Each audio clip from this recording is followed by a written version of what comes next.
نحمده ونصلي على رسوله الكريم اما بعد فاعوذ بالله من الشيطان الرجيم بسم الله الرحمن الرحيم الف لام میم اللہ لا الہ الا هو الحی القیوم اللہ نہیں ہے کوئی معبود سوا اس کے زندہ قائم رکھنے والا ہے نزل علیک الکتاب بالحق مصدقا لما بین یدیہ وانزل التوراۃ والانجیل اس نے تم پر یہ سچی کتاب اتاری اگلی کتابوں کی تصدیق فرماتی اور اس نے اس سے پہلے تورات اور انجیل اتاری من قبل ھدی للناس وانزل الفرقان لوگوں کو راہ دکھاتی اور فیصلہ اتارا۔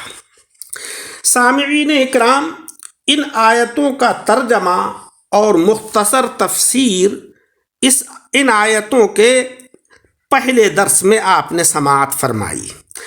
آج کے درس میں ان آیتوں سے ہونے والے فوائد کا ذکر ہے۔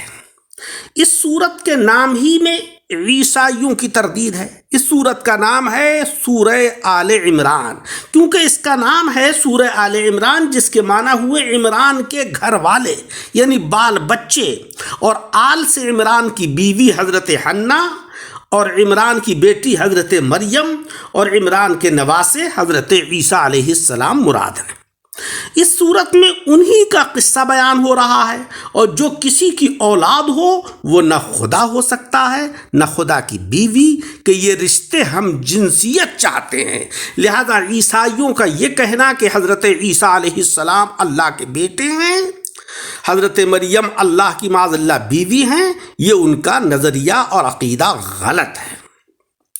دوسری بات ان آیتوں سے یہ پتہ چلی کہ اس سورت کا نام روافض اور خوارج کی بھی تردید کرتا ہے، کیونکہ اس کا نام ہے آل عمران، اور آل سے مراد عمران کی بیوی بھی ہیں اور ان کی بیٹی حضرت مریم بھی ہیں اور نواسے حضرت عیسیٰ علیہ السلام بھی ہیں۔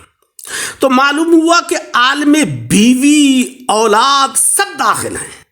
درود پاک میں آتا ہے اللہم صلی علی محمد وعلی آل محمد۔ اس آل میں حضور علیہ السلام کی ساری اولاد، ساری بیویاں داخل ہیں۔ لہذا روافض کا یہ کہنا کہ بیویاں آل نہیں ہیں، وہ بھی اس صورت کے نام سے عبرت حاصل کریں۔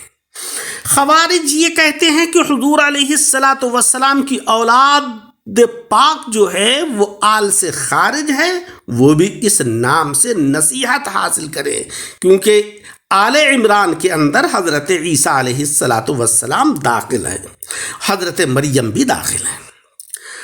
تیسری بات یہ معلوم ہوئی کہ بے دینوں سے مناظرہ کرنا سنت نبوی بلکہ سنت حضرات انبیاء کرام ہے۔ دیکھو اس سورت کا بڑا حصہ اس مناظرے کے بارے میں اترا ہے جو حضور علیہ السلام نے نجران کے عیسائیوں سے کیا تھا، جو یہ کہے کہ اللہ تبارک و تعالیٰ نے قرآن کریم اتارنے میں معاذ اللہ غلطی کی، اسے دھوکہ ہو گیا، یا یہ کہے کہ حضرت جبریل علیہ السلام نے پہنچانے میں غلطی کی، کہ قرآن آیا تھا حضرت علی کرم اللہ وجہہ پر، وہ بھول کر لے آئے حضور علیہ السلام پر، یا یہ کہے کہ حضور صلی اللہ علیہ وسلم نے پورا قرآن نہیں پہنچایا، یا آپ علیہ السلام معاذ اللہ کچھ بھول گئے، یا آپ نے بوقت وفات قلم دوات کاغذ منگایا نہیں دیا گیا جس سے بعض احکام بیان نہیں ہو سکے،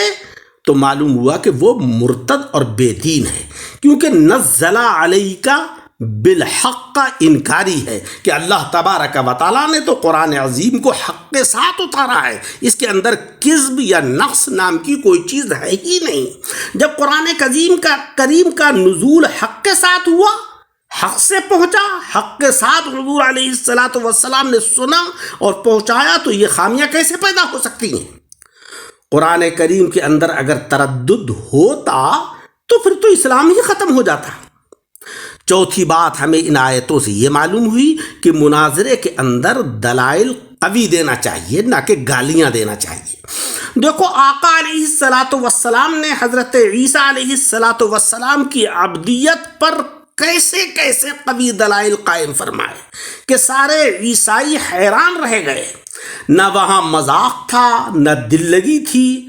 اس زمانے کے اندر جو مناظرے ہوتے ہیں، مناظرین کو چاہیے کہ وہ اس سے عبرت حاصل کریں، دلائل پیش کریں، قوی سے قوی دلیل پیش کریں، مسئلے کا حل نکالیں، نہ کہ ایک دوسرے کے اوپر گالیوں کی بوچھار کریں. پانچویں بات ہمیں یہ پتہ چلی کہ فائدہ اگر منکرین کے ایمان کی امید ہو تو ان سے اخلاق کے برتاوے برتنا چاہیے. اگر آپ کو یہ امید ہے کہ ہمارے اچھے اخلاق سے ان کو ایمان کی دولت حاصل ہو جائے گی، یہ دائرہ اسلام میں داخل ہو جائیں گے، تو یقیناً ان کے ساتھ اچھا برتاؤ کرنا چاہیے. دیکھو حضور علیہ السلام نے نجران کے ان عیسائیوں کو بطور مہمان اپنی مسجد شریف میں اتارا اور ان کے کلام پر کچھ ناراضگی کا اظہار نہیں فرمایا کہ کبھی سخت کلامی سے ضد پیدا ہو جاتی ہے، اور جب ضد آتی ہے تو حق کی تلاش رفو چکر ہو جاتی ہے. اس زمانے کے عام مناظرے ہوا کرتے تھے، اس کے اندر حق دلائل پیش کیے جاتے تھے، اور اس زمانے کے اندر جو مناظرے ہیں وہ اسی لیے ناکام رہتے ہیں کہ ان کی بنیاد ضد پر ہوتی ہے. چھٹی بات ہمیں ان آیتوں سے یہ پتہ چلی کہ ضرورتاً منکرین اسلام کا مسجد میں آنا جائز ہے. دیکھو حضور علیہ السلام نے عیسائیوں کو مسجد میں داخل ہونے سے نہیں روکا. اب بھی فقہاء کرام فرماتے ہیں کہ قاضی کو مسجد میں بیٹھنا چاہیے تاکہ ہر فریادی اس تک بے تکلف پہنچ سکے. اور ظاہر ہے کہ فریادیوں میں بعض وہ بھی ہوں گے کہ جو دائرہ اسلام میں ابھی تک داخل نہیں ہوئے ہیں، لہٰذا اگر ضرورت ہے تو غیر مسلمین جو ہیں وہ مسجد میں آ سکتے ہیں. اگر کسی بزرگ کے متعلق بعض لوگ حد سے بڑھ جائیں تو ان کی تردید کے لیے بزرگ کو گالیاں نہ دو، بلکہ حد سے بڑھنے والوں کو سمجھاؤ.